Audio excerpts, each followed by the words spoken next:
નમસ્કાર, હું છું ગોપી ગાંગર અને આપ જોઈ રહ્યા છો નિર્ભય ન્યૂઝ। ટેટ અને ટાટના ઉમેદવારો સતત આશા રાખીને બેઠા છે કે જલ્દીથી જલ્દી તે લોકોને પોતાના લાયક જે જોબ છે, કારણ કે પરીક્ષા તેમને પાસ કરેલી છે અને એ પરીક્ષા પાસ કર્યા બાદ હવે તેમને એક આશા હતી કે સરકાર નોકરી આપશે। 24,700 નું લિસ્ટ સરકારે આપી દીધું, પરંતુ નોકરી કોઈને મળી નહીં અને એની રાહ જે છે અત્યારે બધા જ ટેટ અને ટાટના ઉમેદવારો જોઈ રહ્યા છે। તેને લઈને આંદોલન પણ થઈ ગયું અને હવે સરકારે એક જાહેરાત કરી છે કે વેરિફિકેશન કરાવો, તમારા ડોક્યુમેન્ટ્સને વેરિફિકેશન કરાવો। આપણી સાથે અત્યારે ચેતનભાઈ જોડાયેલા છે। ચેતનભાઈ સાથે સીધો વાત કરીએ। ચેતનભાઈ, આપનું માઇક મ્યુટ છે, શું કહેશો આપ? અને આપણી સાથે શકુંતલાબેન રાઠવા પણ જોડાયા છે, તેજસ મજેઠિયા પણ આપણી સાથે જોડાશે, તેની સાથે પણ વાત કરીશું।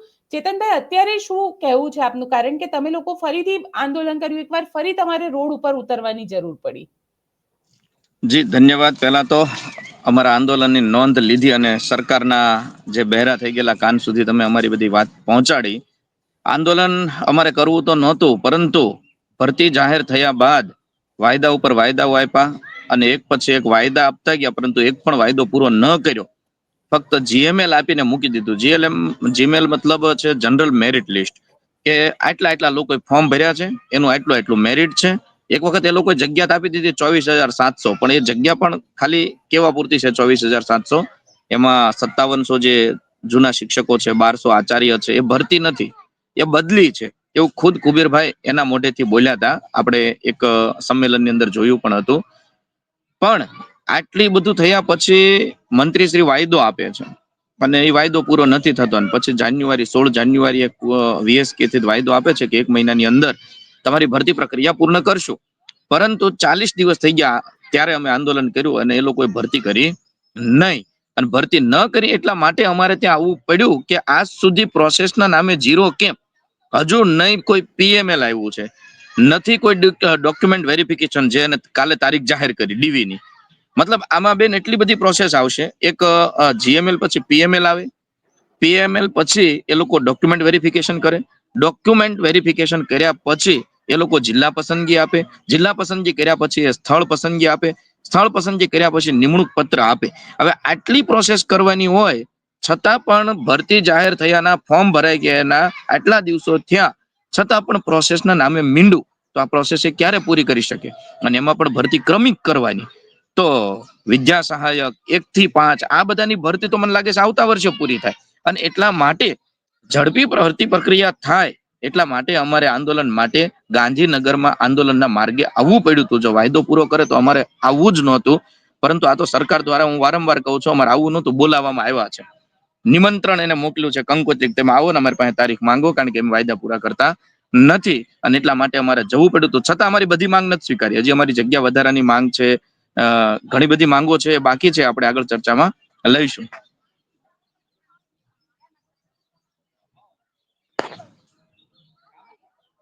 આપણી સાથે શકુંતલાબેન પણ જોડાયેલા છે। શકુંતલાબેન, તમે શું કહેશો? કારણ કે જે રીતે આ આખું, કારણ કે તમે લોકો તો છેલ્લા લગભગ ઘણા વખતથી આંદોલન કરી રહ્યા છો, સતત માંગ હતી, કમ્પ્યુટર વિષયની અંદર આપે ટેટ ટાટ આપેલી હતી, એ વિષયને લઈને કોઈ અપડેટ આવી છે હવે? ના બેન, જ્યારે જાહેરાત આવી ને ત્યારે કમ્પ્યુટર વિષય માટે અમે જે મહેનત કરી, શાળાએ આપને ખ્યાલ છે કે અમે શાળાએ ગયા, ગ્રાઉન્ડ લેવલ પર કામ કર્યું। શાળાઓ, અમને સરકારમાંથી એવું કહેવામાં આવ્યું, વિભાગમાંથી, અને ડિંડોર સરે ખુદ એવું કીધું, શિક્ષણ મંત્રીએ, કે જો શાળા માંગશે, મંડળ માંગશે તો અમે કમ્પ્યુટર શિક્ષક આપીશું, ચિત્ર વિષયનો શિક્ષક આપીશું, વ્યાયામનો શિક્ષક આપીશું, સંગીતનો શિક્ષક આપીશું। તો અમે દરેક ઉમેદવાર શાળાએ ગયા, ગ્રાઉન્ડ લેવલ પર કામ કર્યું, અને પછી અમે દરેક પ્રિન્સિપાલને સમજાવ્યા કે તમે આ રીતે આ જગ્યાઓ માંગો, મહેકમ પ્રમાણે આવતું હોય તો માંગો, આ રીતે કન્વિન્સ કર્યા, એ રીતે કામ કર્યું, અને સરકારમાં શાળા લેવલથી જગ્યાઓ પણ ગઈ છે। તે છતાં અમને કમ્પ્યુટર વિષયને તો માત્ર ને માત્ર એમ કરીને 68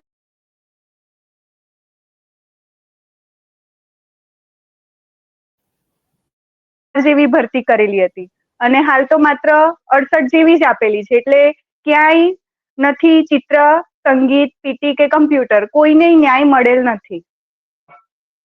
બિલકુલ ન્યાય નથી મળેલો. આપણી સાથે જસવંતસિંહ જોડાયેલા છે. જસવંતસિંહ, આપ ક્યાંથી છો અને વય મર્યાદા વધારવા માટેની વાત જેને કહી શકાય કે કારણ કે સરકારી ભરતી તો છેલ્લા ઘણા વખતથી નથી થઈ, વય મર્યાદાને લઈને જે મુદ્દો છે તેને લઈને આપ શું કહેશો? હું સુરેન્દ્રનગર જિલ્લામાંથી છું બેન. અમે હમ. છેલ્લા 4 કે 5 મહિનેથી વિદ્યા સહાયકમાં વય મર્યાદામાં વધારો થાય એના માટે સતત અમે મુખ્યમંત્રીને પણ મળેલા છીએ, સાથે સાથે શિક્ષણ મંત્રી કુબેર ડિંડોર સાહેબ અને પ્રફુલ્લ પાનસરિયા સાહેબને પણ અમે પ્રત્યક્ષ રૂપે મળેલા છીએ. અને ઘણી વખત અમે કાર્યાલયમાં પણ અમારું આવેદન જે છે, રજૂઆત જે છે એ અમે લેખિત સ્વરૂપે આપેલી છે. પણ વય મર્યાદામાં જે રીતે વધારો થવો જોઈએ કે જેને લઈને ઘણા બધા ટેટ ઉમેદવારો જે છે તે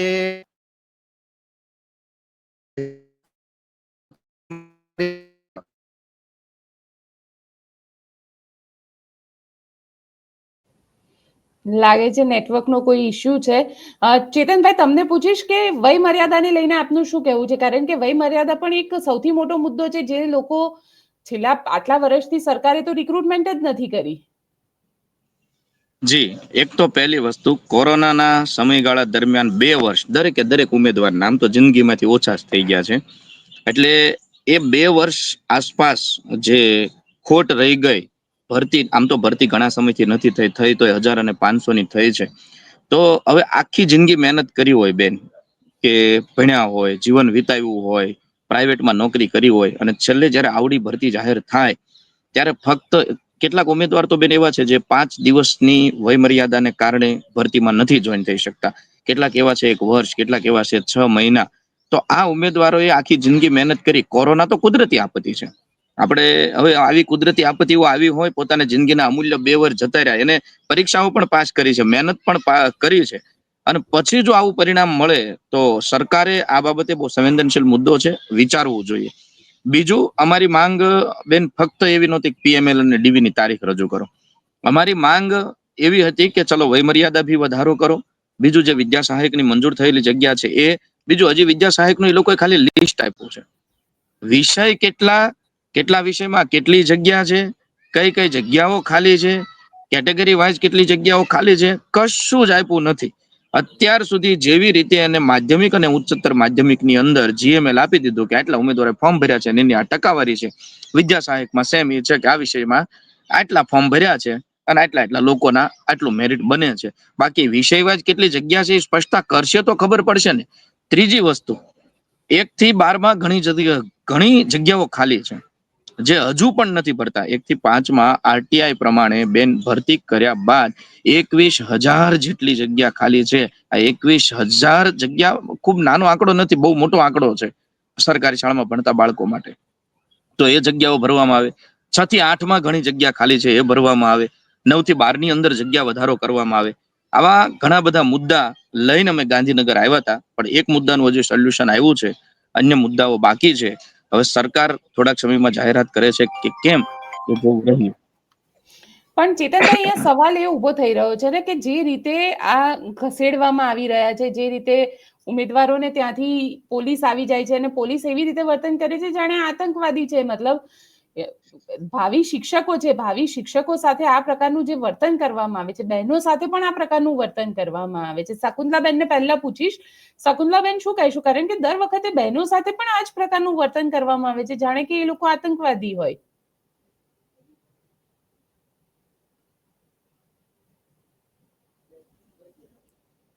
લાગે શકુંતલાબેન સાથે સંપર્કનો ઇશ્યુ છે. ચેતનભાઈ, શું કહેશો? વર્તન તો બહુ ભયાનક કરવામાં આવે છે. મને એ નથી સમજાતું કે શિક્ષણ મંત્રીની મંત્રી તરીકેની ફરજ છે, શિક્ષણનો મુદ્દો લઈને અગર કોઈ આવ્યું છે તો એને સાંભળવાની જગ્યાએ કોના ઈશારે એ લોકો પોલીસને આગળ કરે છે, અને પોલીસમાં ક્યાં માનવતા ક્યાં ગઈ છે? એટલે તમારી માનવતા ઓલા દારૂના અડ્ડા ઉપર ક્યાં જાય છે? તમારી માનવતા અહીંયા દીકરીની પરેડ કાઢવામાં આવે ત્યાં ક્યાં જાય છે? આ ગુનેગારો આગળ તમારી માનવતા ક્યાં જાય છે? એક સામાન્ય રજૂઆત લઈને આવે છે, એ શિક્ષક છે એટલે બળજબરી કરો છો ને. તમને ખબર છે કે આ શિક્ષક કઈ બોલવાનો નથી, આ શિક્ષક કોઈને કઈ કહેવાનો નથી, તમારા દબાણમાં આવીને બિચારો વશ થઈ જવાનો છે, એટલે તમે આ દાદાગીરી કરો છો. હું તો એમ કહું છું, આને ગુંડાગર્દી અને દાદાગીરી જ કહેવાય. આ કોઈ આતંકવાદી નથી. અને કોના ઈશારે તમે આ કરો છો? અને અમે શું કઈ હથિયારો લઈને ત્યાં આવ્યા છીએ? અમે શું ત્યાં બોમ્બ ફોડવા આવ્યા છીએ? અમે એક કાગળ લઈને આવીએ છીએ. આ કલમ છે ને હજી અમારી ભણાવવા માટે ઉઠી છે. આ કલમ જે દિવસે તમારી વિરુદ્ધ ઉઠશે ને તેથી તમે પણ ખોવાઈ જશો. એ 100% છે. આ કલમની તાકાત છે. પણ શા માટે તમે આવો અત્યાચાર કરો છો? શાંતિથી કેમ નથી સાંભળતા? અને ઘસડવાની અમે બેન વિનંતી કરીએ છીએ. ત્યાં પોલીસ સ્ટાફને અમે વિનંતી કરી હતી, આઈબી સ્ટાફને વિનંતી કરી હતી, અમને 5 મિનિટ ખાલી મળવા દો, 5 જણાને મળવા દો. ડિબેટની અંદર મારી સાથે ભાજપના વ્યક્તિ બેઠા હતા કે 5 વ્યક્તિ જાઓ બેન, 5 વ્યક્તિ એટલી વખત ગયા છે. એ 5 વ્યક્તિનું ક્યારેય કોઈ સાંભળતા જ નથી, એટલે અમે વધારે આવીએ છીએ. 5 વ્યક્તિનું સાંભળીને અગર એ લોકો પૂરું કરી દે છે, વાંધો નહીં, તમારી માંગ સ્વીકારીએ છીએ અને માંગ વાજબી છે બેન. કોઈ એવી અમારી ઓવર માંગ નથી. અમે કોઈ કાંઈ એવી માંગ નથી કરતા કે અમને હજારો રૂપિયાનો પગાર વધારી દો, કાલ ને કાલ તમે અમને હાજર કરી દો, અમને પસંદગીની નોકરી આપી દો, અમારે જ્યાં જોતું હોય ત્યાં. અરે અમારી માંગ છે ને બહુ નોર્મલ છે અને તમે જાહેર કરેલું છે ને એ પ્રમાણે અમારી માંગ છે અને અમે માંગ લઈને આવીએ છીએ. પોલીસને શા માટે આગળ કરો છો? અને પોલીસે સમજવું જોઈએ તમે પણ કોઈ શિક્ષકની નીચે ભણ્યા છો, તમારું બાળક પણ કોઈ શિક્ષકની નીચે ભણ્યું છે. આજે આ રીતે શિક્ષકને રોડ પર ઢસડતા જોશે તો એ બાળકના મનમાં, એ ગુજરાત રાજ્યની જનતાના મનમાં, એ ભારતના મનમાં શિક્ષક વિશે ઇજ્જત શું રહેશે? કઈ રીતે એ શિક્ષક વિશે સારી રીતે ભણી શકશે? મને એ નથી સમજાતું શા માટે આવું આતંકવાદી જેવું. અરે ત્યાં ગુનેગારો છે ત્યાં કેમ નથી કરતા? મને એ નથી સમજાતું. ત્યાં શું એને પેટમાં દુખે છે? ન્યાય એને જ્યાં એક્શન લેવાના ત્યાં કેમ નથી લઈ શકતા? ત્યાં તો તમે બોલી નથી શકતા, એક રેડ નથી પાડી શકતા, 2 શબ્દો નથી કહી શકતા. હાથ કરી ઓલો ગુનેગાર હોય ને બેન, ગુનેગાર એને મોઢે રૂમાલ બાંધીને, માથે બાંધીને પછી ફોટો પડાવે છે કે આને આ કૃત્ય કર્યું છે અને અમને ખુલ્લે આમ મીડિયાની સામે ઢાળવામાં આવે છે કે આ વ્યક્તિ અને નિર્દોષ વ્યક્તિઓને. અરે બેન, એવા વ્યક્તિઓ પોતાના બાળકોને મૂકીને આવેલા વ્યક્તિઓ છે ને એને આ રીતે ઢસડવામાં આવે છે. આ કૃત્ય બહુ ભયંકર કૃત્ય કહી શકાય કે ગુજરાતમાં, વિકસિત ગુજરાતની અંદર નરેન્દ્રભાઈ મોદી જયારે આપણા પ્રધાનમંત્રી છે અને એના ગુજરાતની અંદર આવી પ્રક્રિયા થાય, આ ઘટના થાય, એ હું નથી માનતો કે બિલકુલ યોગ્ય હોય. રજૂઆત કરવાનો અધિકાર છે અમને, રજૂઆત કરવા દેવી જોઈએ. સાંભળવું પડે ને કાં તો વાયદા પૂરા કરવા પડે. બિલકુલ, કાં તો વાયદા પૂરા કરવા પડે. શકુંતલાબેન, તમે શું કહી રહ્યા છો? કારણ કે જે રીતનું વર્તન ત્યાં આગળ બહેનો સાથે કરવામાં આવે છે એ વર્તન તમારી સાથે પણ થયેલું છે. તમે પોતે પણ ત્યાં આગળ ઘણી બધી વખતે ગયા છો અને તમને પણ આવી જ રીતે ઢસડવામાં આવ્યા હતા. કેટલું ખરાબ લાગતું હોય છે. હા બેન, અમે અમારા પ્રશ્નોને લઈને જ્યારે અમે અમારા હક માટે, અમે અમારી નોકરી માટે જઈએ છીએ, વારે વારે ધક્કા ખાઈએ છીએ. ભાઈએ કીધું એમ માત્ર અમારી સિમ્પલ એક માંગણીઓ જ છે, તમે જાહેર કર્યું છે એને પૂરું કરાવવાનું છે. કારણ કે 2023માં એપ્રિલમાં એક્ઝામ આપી હતી, એને હવે 2 મહિના પછી કદાચ 2 વર્ષ થઈ જશે. 2 વર્ષ એટલે બહુ લાંબો સમયગાળો કહેવાય. અને એ હકનું લેવા માટે જ્યારે આવીએ છીએ ને ત્યારે અમને રસ્તા પર ઢસડવામાં આવે છે. એ ખબર નથી પડતી કે જેટલી વાર અમે ગયા છે ને બેન, એ અમે અનુભવ્યું છે કે જ્યારે બી અમે ગયા છે ને, અમારી જે પણ માંગણી હશે એ બીજા દિવસે તમે આપી જ દો છો, અથવા તો એ જ દિવસે સાંજે કોઈક ના કોઈક રીતે તમે પરિપત્ર કે મીડિયામાં આવીને કેવી રીતે તમે બોલી દો છો અને અમારી માંગણી ક્યાંક ને ક્યાંક થોડીક મહદ અંશે સ્વીકારી લો છો. તો પછી અમને ઢસડો છો શું કામ? અમને આમ રીતસર મહિલાઓને તો આ વખતે બેન અમે 24 તારીખે ગયા ને, તેમાં હું ખુદ પોતે હતી, મને પણ એવી રીતે ઢસડવામાં આવી. મને થોડું વાગ્યું, બીજી બહેનો હતી એમના કપડા ફાટી ગયા, માથાના વાળ મારા ખુદના આટલી લટ નીકળીને આવી ગઈ. આ રીતે સાવ આતંકવાદી જેવું અમારી જોડે વર્તન કરે છે. જાણે એવું લાગે કે અમને તો ખરેખર એવો તો શું ગુનો કરી દીધો. અમારા માતા પિતાએ જ્યારે આ વખતે એ દ્રશ્ય જોયું ને ત્યારે ફોન ઉપર ફોન આવે, બેટા તને વાગ્યું તો નથી ને? આજુબાજુ વાળા ફોન કરે કે કેટલું વાગ્યું છે તને આ રીતે ઢસડતા હતા તો અમે જોયું હતું. અને મારા બાળકને તો હજી એ વિડીયો મેં બતાવ્યો પણ નથી, કારણ કે એક નાનું બાળક, એના પર કેટલી ખરાબ અસર પડે. અને એક બેન હતા બેન, હવે આ વાત નીકળી ને તો કહું કે ધમકીઓ તો કેવી આપવામાં આવે. પહેલા તો એવું કે તમને આંદોલન કરવાનો શોખ થાય છે તો દર મહિને આવી જાવ છો અહીંયા ગાડી.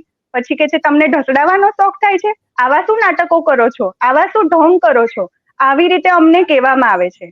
એક ભાઈએ તો એમ કીધું અમને કે તમારી પર ગુનો દાખલ કરી દઈશું, તમારું ભવિષ્ય ખરાબ કરી દઈશું. એટલે આવી ધમકીઓ આપવામાં આવે. એક બેન હતા, સાડી પહેરીને આવ્યા હતા, પોતે દરબાર હતા, મેરિડ હતા, સાડી પોલીસ વાળા જેન્ટ્સ ભાઈ બોલે છે કે આ બેનની સાડી કાઢી લો. જી શકુંતલાબેન, આપનો અવાજ આવી રહ્યો છે. આ બેનની સાડી કાઢી લો.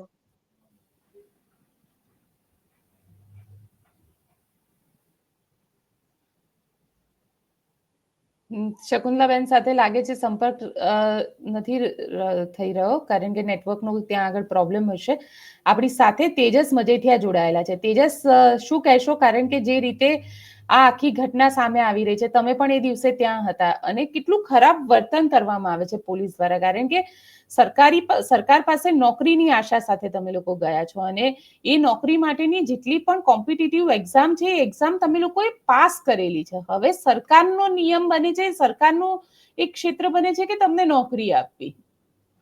સૌથી પહેલા તો હું નિર્ભય ન્યૂઝનો ખૂબ ખૂબ આભાર માનું છે કે અમારી વેદનાને વાચા દરેક વખતે અમારી વેદનાને વાચા આપી છે, અને તમામ મીડિયાએ અમારી જે નોંધ લીધી છે એનું આજે પરિણામ આવ્યું છે.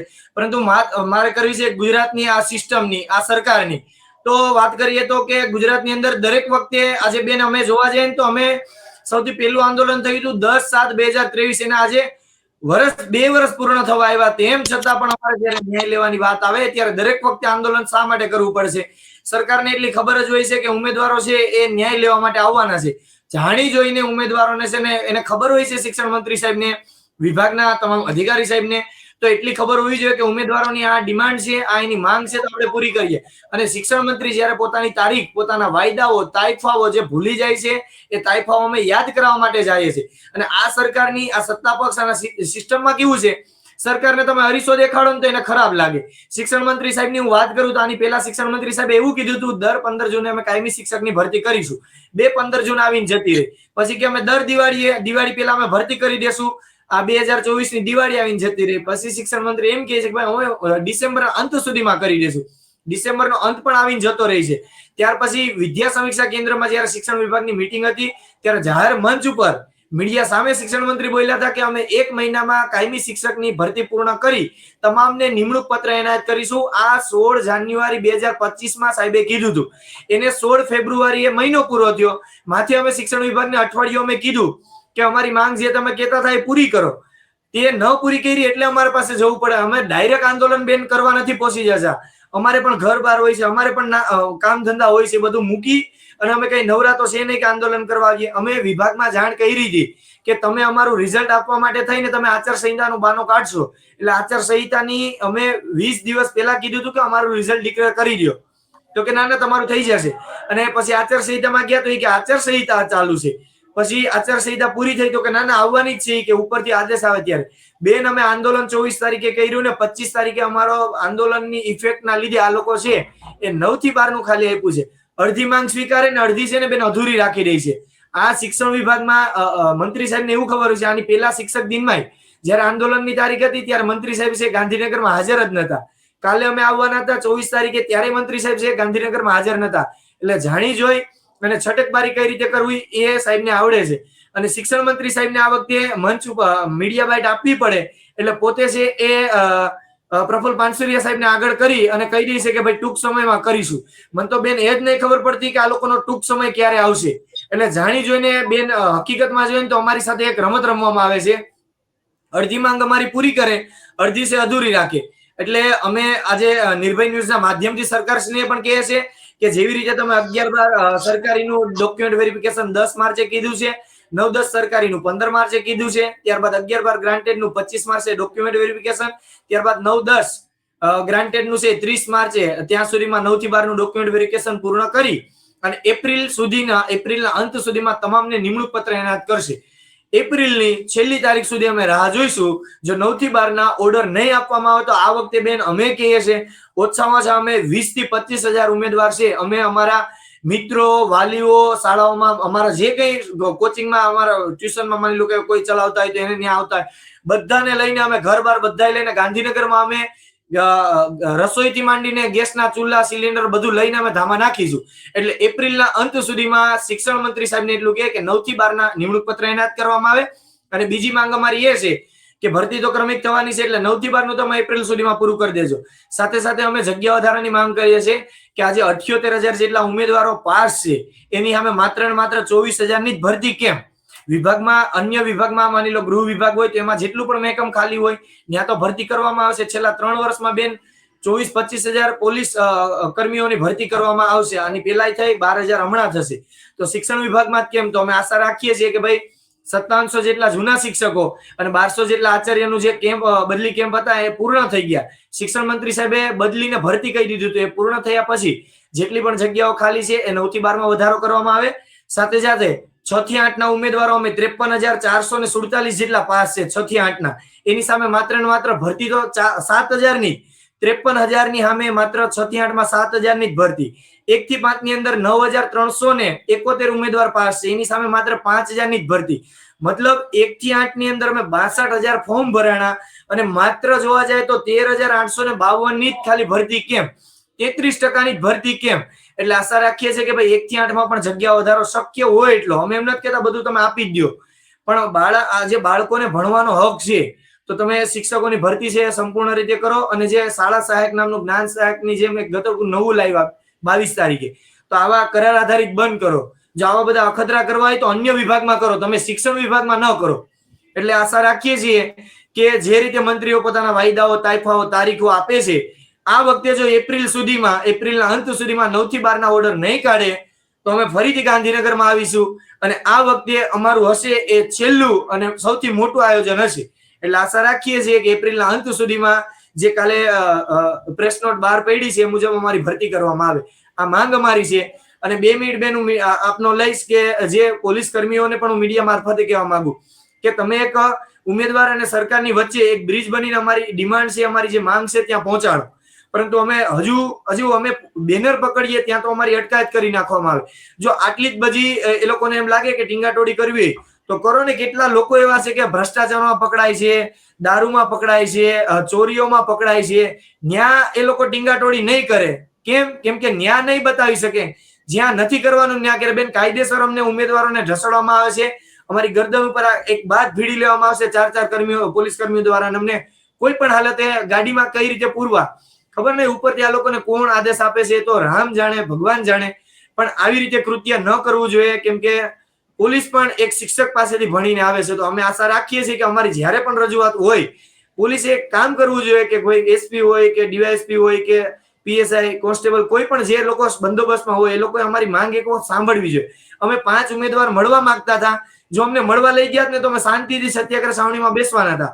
પણ એ લોકોએ તો એમ જ કીધું કે ભાઈ અમે મળવા નહીં લઈ જાય, આમ તેમ એમ કરી અને અમારા મુદ્દાને દબાવી દેવામાં આવશે. આશા રાખીએ છીએ કે એપ્રિલના અંત સુધીમાં 9 થી 12 ના નિમણૂક પત્ર એનાયત કરવામાં આવે. આપણી સાથે દિલીપસિંહ રાજપૂત જોડાયા છે. દિલીપભાઈ, શું કહેશો? કારણ કે જે રીતે આ આખો મુદ્દો છે, હિન્દી મીડિયમની તો વાત જ અલગ છે. હિન્દી મીડિયમનું તો હજી સુધી નોટિફિકેશન પણ નથી આવ્યું. મેમ, જોવા જઈએ તો જ્યારથી ભરતીની જાહેરાત થઈ છે ત્યારથી લઈને આ દિન સુધી સરકાર અમને જે મૂરખ બનાવે છે, જેમ કે લાગે છે કે અમે ગુજરાતના સૌથી જે મોટો કોઈ મૂરખ હોય તો શિક્ષક છે. કેમ કે મેમ 2023માં હું પરીક્ષા આપ્યો હતો અને આજે 2 વર્ષ થઈ ગયા છે. 2 વર્ષથી અમે સતત વલખા મારીએ કે અમે ક્યારે શિક્ષક બનીશું. અમે જ્યારે પણ રજૂઆત કરવા જઈએ કે આવેદન આપવા જોઈએ ત્યારે અમને જે સાંત્વના આપવામાં આવે છે કે થઈ જશે, પ્રોસેસમાં છે, સતત ચાલતી પ્રક્રિયા છે. પણ જે ગુજરાતના શિક્ષણ મંત્રી છે જ્યારે પણ મીડિયામાં આવે ત્યારે બફાટ કરીને જાય છે કે દિવાળી સુધીમાં થઈ જશે, ડિસેમ્બર સુધીમાં થઈ જશે, આવનાર 1 મહિનામાં થઈ જશે. પણ એ જે બોલીને જાય છે આ દિન સુધી થતું નથી.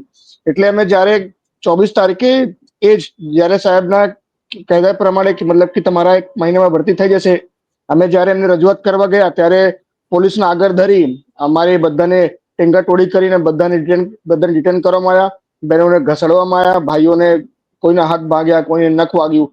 એટલે મેમ, હિન્દી મીડિયમની વાત તો અલગ છે, જેમાં અન્ય માધ્યમ છે એમાં તો લગભગ 5 માધ્યમ આવે. એમાં તો 1852 તો ગયા વર્ષની ફાઇલ છે મંજૂર થયેલી.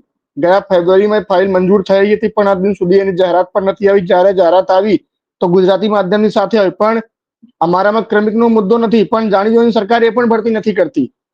પણ સરકારને નીતિ સ્પષ્ટ છે કે જે રીતે મતલબ કે ગુજરાતમાં કાલે જે એક નવું આવ્યું શાળા સહાયક, જે રીતે અત્યાર સુધી જ્ઞાન સહાયક ચાલતું હતું, જ્ઞાન સહાયક આવ્યું, શાળા સહાયક આવ્યું, હવે ધીરે ધીરે બધું સહાયક થઈ જશે. એટલે સરકાર પરમાનન્ટ ભરતી બંધ કરી દેશે અને કોન્ટ્રાક્ટ ઉપર મોસ્ટ ઓફ ભરતીઓ થશે. એટલે સરકારને 2 હાથ જોડીને વિનંતી કરું છું કે તમે સરકારી સિસ્ટમમાં એટલે કે જો એજ્યુકેશન સિસ્ટમ છે અને જે આરોગ્ય સિસ્ટમ છે એમાં સહાયક ના ચાલે.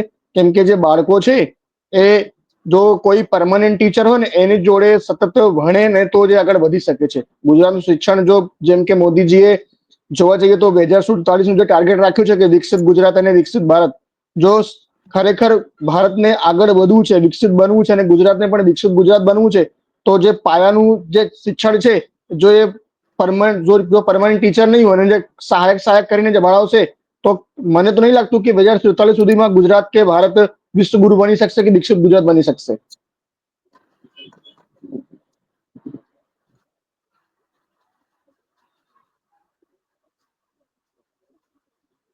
આપણી સાથે જસવંતસિંહભાઈ જોડાયા છે. જસવંતસિંહભાઈ, શું કહેવું છે તમારું? કારણ કે જે રીતે આ આખી બબાલ થઈ રહી છે, છેલ્લા ઘણા વખતથી નોકરીની રાહ જોઈને બધા જ બેઠા છે કે કાયમી શિક્ષક તરીકેની નોકરી મળે. હવે તમને શું લાગી રહ્યું છે, આમાં કઈ થશે ખરું? બેન, 24 તારીખનું જે વિદ્યા સહાયક ટેટ અને ટાટ ઉમેદવારો દ્વારા જે આંદોલન કરવામાં આવ્યું, એના ભાગરૂપે જોવા જઈએ તો અમારો અવાજ જે છે, અમારી રજૂઆત જે છે, તે સરકારશ્રી દ્વારા સરકારશ્રીમાં કે પ્રશાસનમાં કહેવામાં આવતી નથી. ક્યાંક ને ક્યાંક દમનકારી નીતિ અપનાવી અને અવાજને દબાવવાનો પ્રયત્ન કરવામાં આવે છે.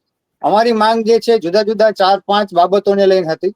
એમાંની એક માંગ એવી હતી કે વય મર્યાદા જે છે એમાં વધારો થાય. ચાલુ વિદ્યા સહાયક ભરતીમાં જોવા જઈએ તો અગાઉની જીતુભાઈ વાઘાણીના સમયમાં જે 5300 કે 5350 જેટલી જગ્યાઓ મંજૂર થઈ, એમાં 2600 જ ભરવામાં આવી. બાકીની 2750 જેટલી જગ્યાઓ જે છે એ ગાજર લટકતું રહી. હજુ સુધી એ જગ્યા ભરાઈ નથી, જેના લીધે અસંખ્ય ઉમેદવારોને અન્યાય થયો છે. જો એ જગ્યા ભરાઈ હોત તો આ ઉમેદવારોના ઘરમાં પણ દીપ પ્રગટા હોત. કેમ કે દરેક મા બાપની પોતાના સંતાનને લઈને એવી ઈચ્છા હોય છે કે મારો દીકરો જે છે એ એક શિક્ષક બને અને દેશના નાગરિકોનું, દેશના જે વિદ્યાર્થીઓ જે છે એનું કંઈક ને કંઈક રીતે પોતાનું શિક્ષણમાં યોગદાન આપી અને પોતાનું એક શિક્ષક તરીકે નામ બનાવે અને દેશને સારું એવું એક શિક્ષણમાં એક જે એને અમૂલ્ય તક મળી છે એવા ભાવિ વિદ્યાર્થીઓનું ઘડતર કરે. આવા જે ઉમેદવારો જે છે એમનું સ્વપ્ન ક્યાંક ને ક્યાંક રોડવાનું કામ આ પ્રશાસન અને શિક્ષણ વિભાગ દ્વારા થઈ રહ્યું હોય એવું લાગી રહ્યું છે. શા માટે વધારો જરૂર છે? તો જોવા જઈએ તો બેન, 5 વર્ષે એક્ઝામ લીધી છે. 2018 થી લઈ અને 23માં એક્ઝામ લીધી. 2 વર્ષ જેટલો જ્ઞાન સહાયકમાં સમય વ્યતીત કર્યો છે અને એના લીધે ઘણા ઉમેદવાર એવા છે કે જે 1 દિવસ, 2 મહિના, 4 મહિના લાગે છે ફરીથી એમને નેટવર્કનો ઇશ્યુ થયો છે. ચેતનભાઈને પૂછી લઉં. ચેતનભાઈ, છેલ્લો સવાલ તમને પૂછું છું કે જે રીતની આખી આ ઘટનાક્રમ થઈ રહ્યો છે ને હવે તો શિક્ષક સહાયક ની જેમ જ્ઞાન સહાયકની જેમ શિક્ષક સહાયકોની વાત કરવામાં આવી રહી છે, આનાથી એજ્યુકેશન સિસ્ટમને કેટલું નુકસાન જશે? બેન, હું માનું ને તો એજ્યુકેશન સિસ્ટમની અંદર સહાયક હોવા જ ન જોઈએ. પણ નથી તો આ લોકોને પગાર આપવો કે નથી કોઈ સરકારી શાળાને આગળ લઈ જવી એવું મને લાગે છે. ધીરે ધીરે બધી સરકારી શાળાઓ બંધ કરીને પ્રાઇવેટ તરફ પ્રોત્સાહન આપવું હોય ને એવું આ ચોખ્ખું જ એની નીતિની અંદર દેખાય આવ્યું છે. કારણ આ સહાયકમાં હવે હું તમને એક ઉદાહરણ આપું કે કદાચ જ્ઞાન સહાયક છે. આજે મેં કોઈ પણ જગ્યાએ જ્ઞાન સહાયક તરીકે લીધું, ધારો કે હું 9મા ધોરણમાં SS સબ્જેક્ટ ભણાવું છું જ્ઞાન સહાયક તરીકે. હવે મને ન ફાવ્યું તો હું જ્ઞાન સહાયકમાંથી રાજીનામું આપીને નીકળી ગયો, બરોબર છે. તો હવે મેં 2 મહિના ભણાવ્યું, 2 મહિના વચ્ચેથી નીકળી ગયો તો આખું વર્ષ બાળકનું શું? એને નવો શિક્ષક નહીં મળે એનું શું? શિક્ષક સાથે જે લાગણીથી બાળક જોડાવો જોઈએ એ જોડાઈ નહીં શકે. વિદ્યાર્થીનું મોરલ તૂટી જશે. બીજો વિદ્યાર્થીનો અભ્યાસ પણ પૂરો નહીં થાય. અને પ્લસ હવે વિદ્યાર્થીને સમજવામાં 6 મહિના થઈ જાય. આ કાંઈ થોડુંક કોઈ પ્રાણીને સમજવાનું છે, આ તો માનવીને સમજવાના છે. તમારે કોઈ નિર્જીવ વસ્તુ સાથે તો કામ નથી લેવાનું. તો માનવીને સમજો, તમે એની કળાને જાણો, વિદ્યાર્થીને જાણો અને કાં તમારે પાછું જ્ઞાન સહાયકમાં કોન્ટ્રાક્ટ રિન્યુ થાય તો ઠીક છે, નહીંતર બીજા શિક્ષક આવે તો વિદ્યાર્થીને કઈ રીતે સમજી શકશે અને કન્ટિન્યુટી કઈ રીતે જળવાઈ શકશે? શિક્ષણને સૌથી મોટામાં મોટું નુકસાન છે આ સહાયક અને કોન્ટ્રાક્ટ સિસ્ટમથી. કોન્ટ્રાક્ટ સિસ્ટમ એટલે મજૂર સિસ્ટમ થઈ. અને હું માનું છું કે જ્ઞાન સહાયક છે ને એક મજૂર સહાયક યોજના છે. સરકારને કોઈ પણ સરકારી શાળા ચલાવવામાં રસ હોય એવું લાગતું જ નથી અને સહાયક ઉપર સહાયક જાહેર કરતા જાય. જ્ઞાન સહાયક, શાળા સહાયક, ધીરે ધીરે આ સહાયક, તે સહાયક. એક કામ કરો ને, બધું કોન્ટ્રાક્ટ બેઝ કરી નાખો. નેતા સહાયક કેમ નથી થતા? અને આ મને એમ થાય કે ભરતી, અમારી ભરતી ટાઈમે થતી નથી ને એની ભરતી ટાઈમ ટુ ટાઈમ, તારીખ ટુ તારીખ પરફેક્ટ, 1 સેકન્ડ આગુ પાછું ન થાય ને એ લોકોની ભરતી થઈ જાય છે.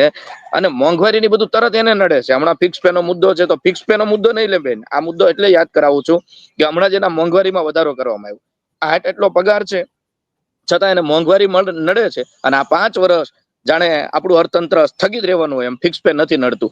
એટલે મને લાગે છે આ બધું સહાયક દ્વારા ચલાવવા માંગે છે, જે શિક્ષણને ખૂબ મોટું નુકસાન અને શિક્ષણ ખતમ કરવા માંગે છે. અને જે દેશનું શિક્ષણ ખતમ થાય એ દેશ ધીરે ધીરે ખતમ થાય એવું માનું છું. વિશ્વગુરુ મંગાવવા માંગે છે, વિશ્વગુરુ બનાવવો છે દેશને, અને ગુરુના કોઈના ઠેકાણા નથી, ગુરુનું માન નથી, ગુરુનું સન્માન નથી. એટલે આ ભાઈ ગુરુને સૌથી વધુ પગાર હોવો જોઈએ, ગુરુનો સૌથી વધુ માન હોવો જોઈએ, પ્રાથમિક લેવલના શિક્ષકને સૌથી વધુ પગાર હોવો જોઈએ એવું હું માનું છું. અને એ ન્યા જ એનું ઘડતર થાય છે બાળકનું, અને એ જ બાળક દેશનું ભવિષ્ય છે. તો મને એવું લાગે છે કે ત્યાંથી શરૂઆત કરવી જોઈએ. IAS જેવી એ લોકોને સુવિધા તમારે આપવી જોઈએ. ત્યાં તમે કેવી સુવિધા આપો છો? સહાયક, કોન્ટ્રાક્ટ સિસ્ટમ. ભવિષ્ય નક્કી નહીં, ભવિષ્ય અનિશ્ચિત હોય તો એ શાળામાં હરખું શિક્ષણ કાર્ય નહીં કરી શકે સરકાર. તમે થોડુંક શિક્ષણ વિશે વિચારો. બિલકુલ ચેતનભાઈ, આપ, તેજસ આપ, દિલીપ આપ બધા અમારી સાથે જોડાયા તેના માટે આપનો ખૂબ ખૂબ આભાર. તો આપ શું વિચારો છો મને કોમેન્ટ બોક્સમાં ચોક્કસથી લખીને જણાવજો, અને અમારી ચેનલ નિર્ભય ન્યૂઝને લાઇક, શેર અને સબસ્ક્રાઇબ કરવાનું ભૂલશો નહીં. આભાર.